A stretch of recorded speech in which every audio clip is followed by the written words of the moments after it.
Reciban todos un saludo cordial. Voy a presentar la revisión del tema del enfisema lobar congénito. Vamos a dar inicio con la definición. Es una rara anomalía del pulmón que se caracteriza por la hiperinsuflación progresiva de uno o más lóbulos pulmonares histológicamente normal y que consiguientemente va a comprimir las estructuras adyacentes.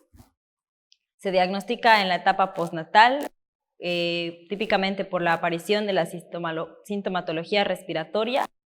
Muy raro es el diagnóstico prenatal y cuando se logra se confunde con otras malformaciones pulmonares congénitas.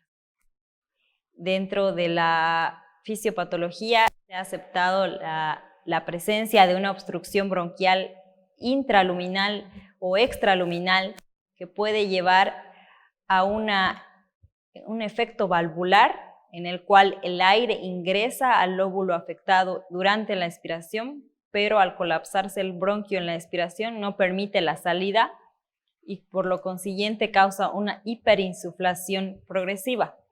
Dentro de las causas intraluminales está la displasia cartilaginosa, la estenosis bronquial, la hipersecreción mucosa, la hiperproliferación mucosa, el aumento del grosor de la pared bronquial, y dentro de las obstrucciones extrínsecas, las malformaciones vasculares como el drenaje anómalo de la vena pulmonar, puede ser un ductus arterioso persistente, así como masas, un teratoma, un neuroblastoma o algún quiste mediastinal que pueda comprimir el bronquio y causar el efecto valvular.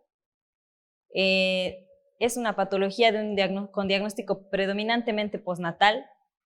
Puede presentar la clínica en un periodo muy temprano, a las horas de vida, así como a los primeros meses de vida, o muy raramente presentarse como un hallazgo casual en los niños mayores o en los adultos.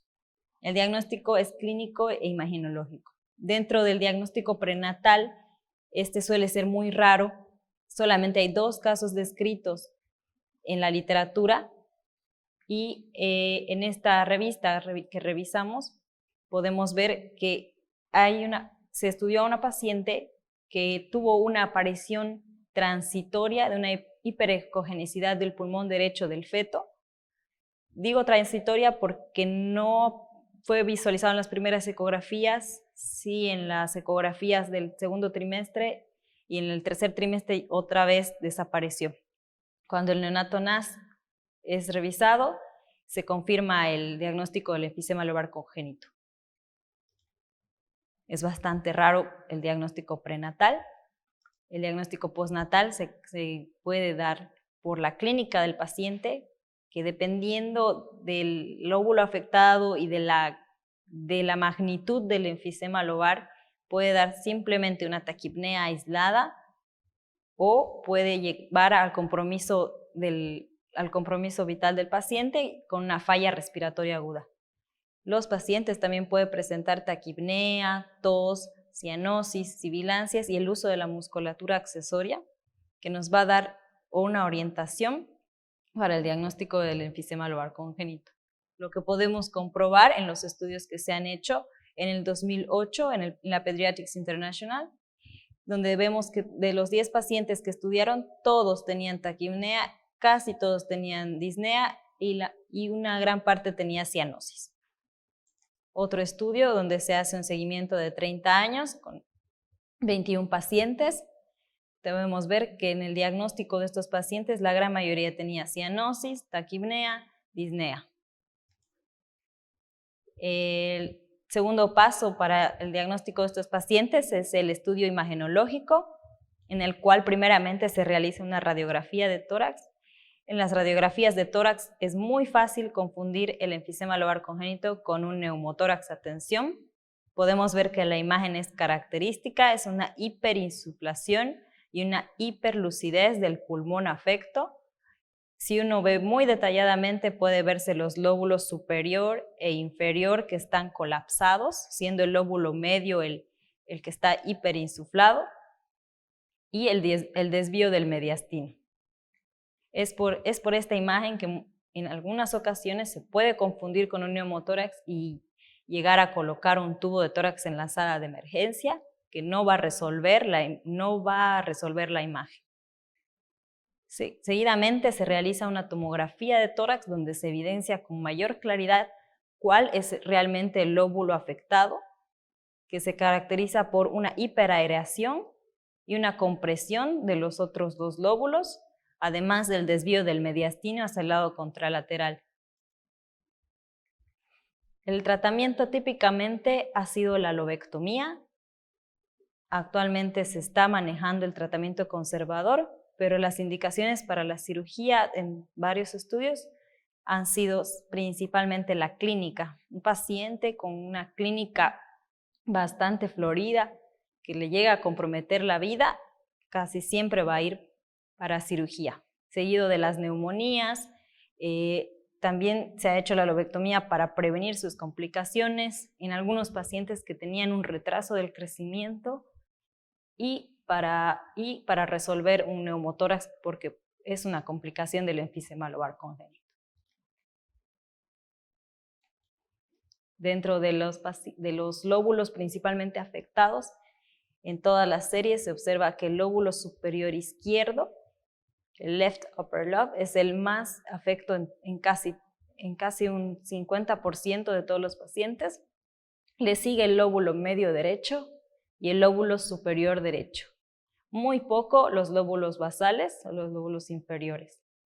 En cuanto al tratamiento quirúrgico, se puede observar que a más temprana presentación de la sintomatología, el tratamiento quirúrgico es el que sobrepasa, ¿no? Es un 34%, siendo muy raro un paciente sintomático mayor de 12 años que necesite la cirugía.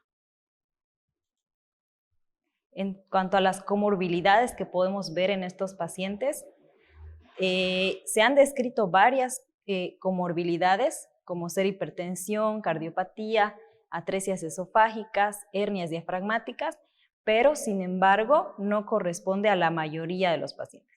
La gran mayoría de los pacientes, estamos hablando de un 64%, no tienen una comorbilidad asociada. En cuanto al seguimiento y al pronóstico de estos niños, dependiendo del manejo, en el cual el manejo quirúrgico, la lobectomía, les da una muy buena sobrevida. Las complicaciones son, si bien están presentes, si bien son una posibilidad, no se manifiestan con tanta frecuencia y los pacientes posteriormente recuperan la función de los lóbulos que estaban comprimidos por el lóbulo hiperinsuflado y no llegan a tener mayor sintomatología y pueden vivir una vida normal. Muy bien, eso fue la revisión del tema. Ahora volvemos con la doctora Lorena Jáuregui para dar las conclusiones y para aclarar algunas preguntas de la audiencia. Muchas gracias.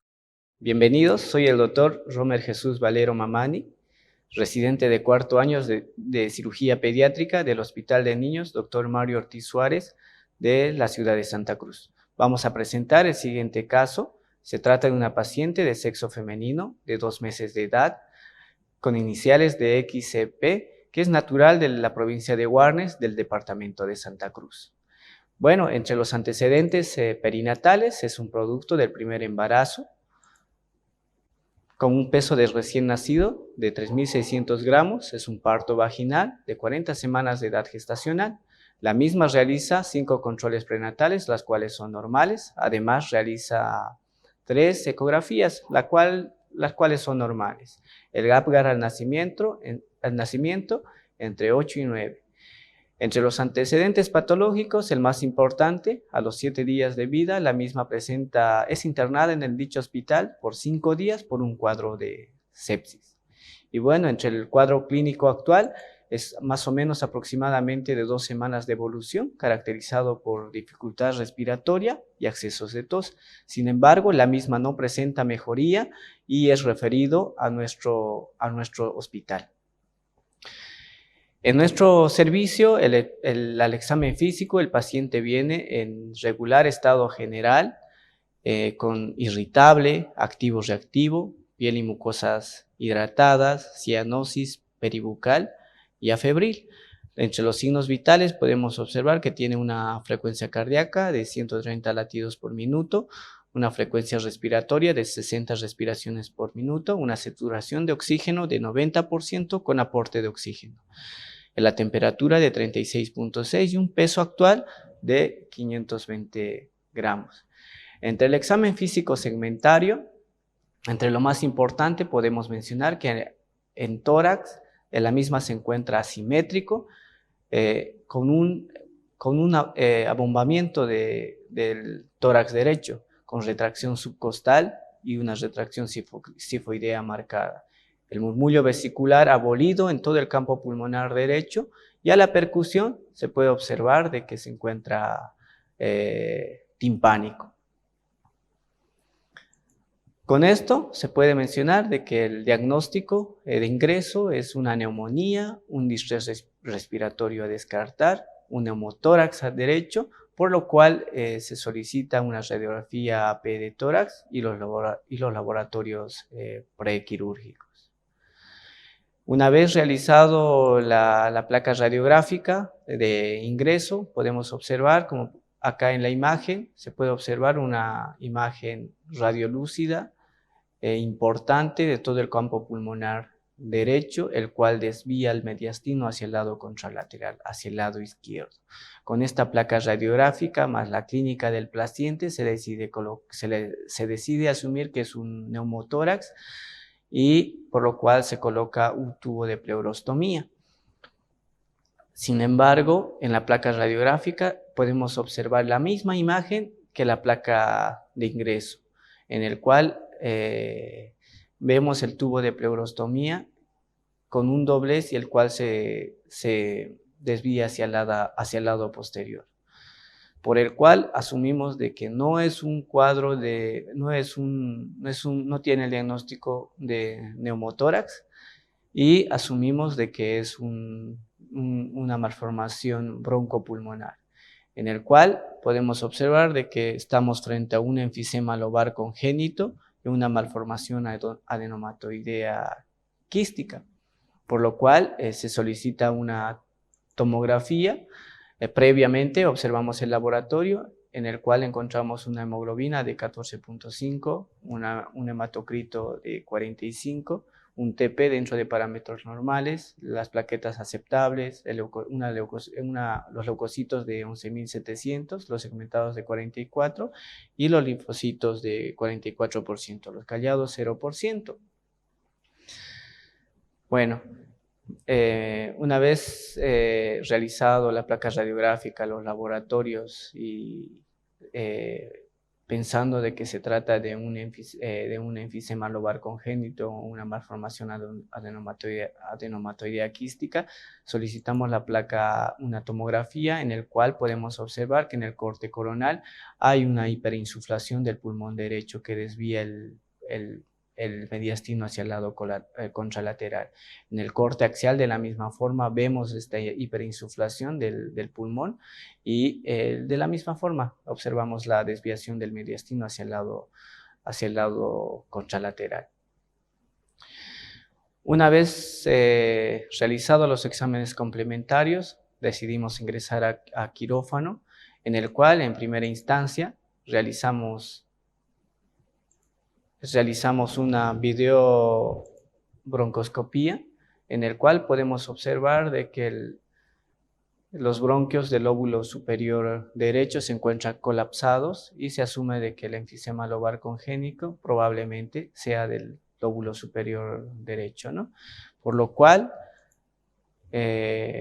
decidimos hacer una toracotomía posterolateral derecha, y una vez ingresado a la cavidad torácica, podemos observar la insuflación del parénquima. Posteriormente resecamos el mismo, y bueno, hacemos lo que es la lobectomía total del lóbulo superior derecho. La misma se manda a anatomía patológica, y bueno, los resultados de la misma son compatibles con un enfisema lobar congénito. Posterior al acto quirúrgico, en las primeras 24 horas solicitamos la placa radiográfica, de control en el cual se observa el tubo de pleurostomía, el cual se coloca bajo visión directa, la cual se encuentra bien ubicada, la última fenestra dentro de la cavidad torácica, pero lo más importante, se observa de que hay una reexpansión sobre todo lo que es el lóbulo, el campo pulmonar derecho, una reexpansión del lóbulo medio y del lóbulo inferior. Posteriormente, una vez al cuarto día posquirúrgico, retiramos el tubo de pleurostomía y nuevamente le hacemos su control de placa radiográfica. En la misma también se observa una reexpansión, ¿no?, del lóbulo medio y del lóbulo inferior. Bueno, antes del alta, el paciente se encuentra en buen estado general, sin signos de dificultad respiratoria, y previamente le solicitamos su tomografía de control, en el cual podemos observar de que el lóbulo medio se encuentra reexpandido, el lóbulo inferior reexpandido, y bueno, en esta imagen de la misma forma la reexpansión de todo el campo pulmonar derecho. Queremos mostrarle en esta imagen de que el paciente se encuentra sin dificultad respiratoria, con buena perfusión, sin cianosis peribucal, con buena tolerancia oral y, lo más importante, la sonrisa de la mamá y la felicidad del niño al tolerar la dieta, ¿no? Bueno, este es el caso clínico que queríamos comentar. Muchas gracias.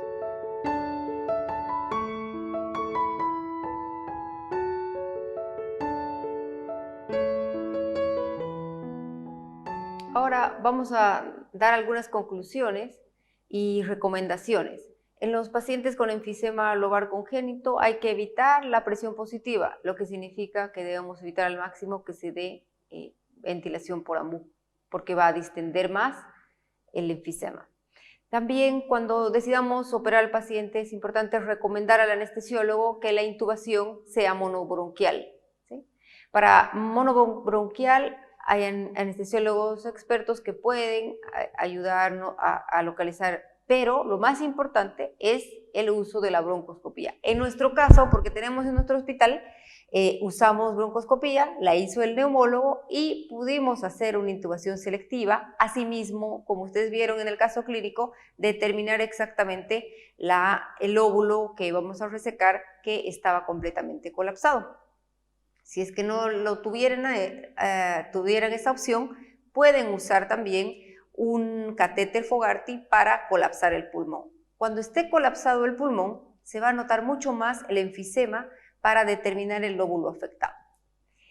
Entonces, el objetivo fundamental es aislar el pulmón comprometido y evitar consecuencias hemodinámicas generadas por la compresión y desviación del mediastino por la insuflación.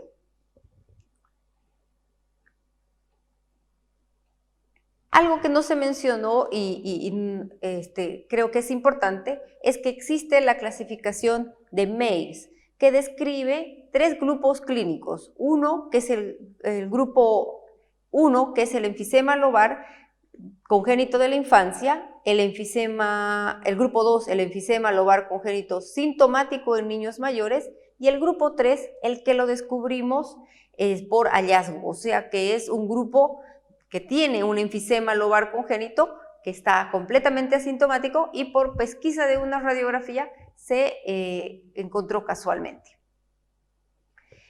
Entonces, quedamos que, si pueden poner el flujograma, por favor. Me gusta a mí mucho porque toma menores de 2 meses con síntomas severos o moderados, con diagnóstico en la radiografía o en una tomografía. Vamos a tener algunos métodos que nos ayudan, como una tomografía, una broncoscopía, pero generalmente los menores a 2 meses que van a tener sintomatología muy marcada, se va a hacer la cirugía. Y en mayores de 2 meses que tienen o sintomatología moderada o en intervalos de sintomatología severa que después mejora, se está optando por el tratamiento conservador. Asimismo, si tenemos nosotros el paciente sintomático, vamos a poder tener las opciones de resección segmentaria, una resección que ya sea una lobectomía del lóbulo afectado o neumonectomía en el caso de que sea un enfisema lobar de todo el pulmón. La toracoscopía. Si bien algunas personas han intentado, algunos grupos que han trabajado esto, han intentado hacer toracoscopías, es bastante difícil cuando la hiperinsuflación invade el campo y no puedes ver, no puedes trabajar cómodamente, por lo que se opta mucho a hacer la toracotomía abierta. La técnica, en realidad es como cualquier toracotomía. Vamos a poner de cúbito lateral izquierdo o derecho el paciente, vamos a hacer la incisión de la toracotomía en el quinto espacio intercostal, se liberan los ligamentos pulmonares superior e inferior, se identifican correctamente los lóbulos y ahí es donde el anestesiólogo es fundamental porque va a colapsar el pulmón y una vez que suceda esto, el enfisema lobar va a mantenerse hiperinsuflado y ahí nos vamos a dar cuenta realmente cuál es la parte enferma. Luego se secciona la sutura oblicua, se expone la parte de las venas, de las arterias, de los bronquios para poder realizar la sección correspondiente y se expone bien la cisura horizontal para proceder a la ligadura de las arterias, las venas y el bronco correspondiente. Nosotros estamos acostumbrados a hacer una prueba neumática poniendo líquido sorofisiológico, hacemos una maniobra de presión positiva y vemos si hay filtración o no de aire, que es muy importante para que no se queden fístulas de gran calibre. Y pues por último se deja un tubo de tórax puesto para más o menos tener 24 a 48 horas el seguimiento para ver que no haya un neumotórax residual. Se cierran los planos y ahí termina la cirugía. Se manda siempre anatomía patológica para certificar el diagnóstico y el paciente pasa a terapia intensiva más por ser una toracotomía, por la analgesia y porque es una cirugía que te va a llevar un tiempo para un bebé tan pequeño. Me gusta que debemos tener un seguimiento adecuado de estos pacientes, porque si bien macroscópicamente nosotros estamos viendo la afectación del lóbulo, tenemos la guía de la tomografía, pero realmente cómo va a ir ese pulmón y cómo va a ir el niño, es importante seguirlo. Por lo tanto, les aconsejo que sigamos esto. Primera consulta a la semana de alta, luego que sea quincenal hasta un mes y medio posoperado. Después hay que hacer mensualmente los 3 primeros meses y después cada 2 meses los 6 primeros meses de operado, ¿sí? Y después hacer intervalos más amplios, trimestral el primer año y así controlar cada 6 o 4 meses el paciente, ¿sí? Muy bien, estamos prestos a responder cualquier pregunta o si han tenido algún caso de este tipo en sus hospitales, nos gustaría que nos comenten.